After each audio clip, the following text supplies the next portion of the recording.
ආදරණීය පුංචි දුවේ පුතේ. අපි දෙව්මැදුරට යනකොට ඊම නැස්තම් අපේ ගෙදරින් පිට වෙලා අපි දෙව්මැදුරට යන්නේ කාව හමු වෙන්නද? දෙවි පියාණන් වහන්සේවයි අපේ ජීසු පිහිටානන්වයි මරියතුමියවයි හමු වෙන්න නේද? අපි වැදගත් කෙනෙක්ව හමු වෙන්න යනකොට එකට ලෑස්ති වෙලා යනවා වගේ දෙවි පියාණන් වහන්සේව හමු වෙන්න යනකොට අපේ විශේෂ මෙවලම් දැකකොත් අරගෙන යනවා. ඒ තමයි ජපමාලය සහ ගීතිකා පොත. ජපමාලය නැත්නම් රෝසරි කියන්නේ පුංචි දුවේ පුතේ මරියම්මගේ මිතුරා. දුවේ පුතේ ජපමාලය කියන්නේ පොඩි මල් මාලයක් වගේ දෙයක්. ඒක හරිම පුදුම දෙයක්. මරියම්මට ලියුමක්.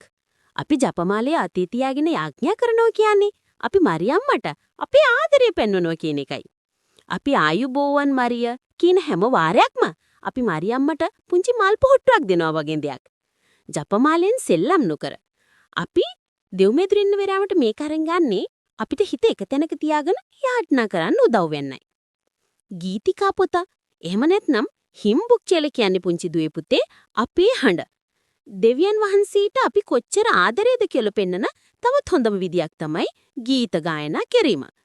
දෙවියන් වහන්සේට සින්දු කියන්න ගීතිකා පොත කියන්නේ දෙවියන් වහන්සේට කියන්න තියෙන ලස්සන සින්දු. එහෙම නැත්නම් ගීතිකා තියෙන පොතක්.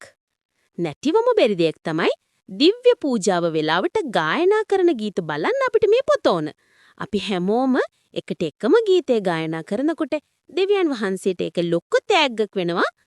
පාඩමේ සාරාංශය තමයි පුංචි දුවේ පුතේ අපි දෙව්මැකරට යනකොට ජපමාලේ සහ ගීතිකා පොත මරියම්මා වෙනුවෙන් සහ ගීතිකා පොත දෙවියන් වහන්සේට සින්දු කියන්න අරන් යන්නේ දෙවි පියාණන් වහන්සේට සහ මරියම්මට අපේ ආදරය සහ ගෞරවය පෙන්වන එකයි.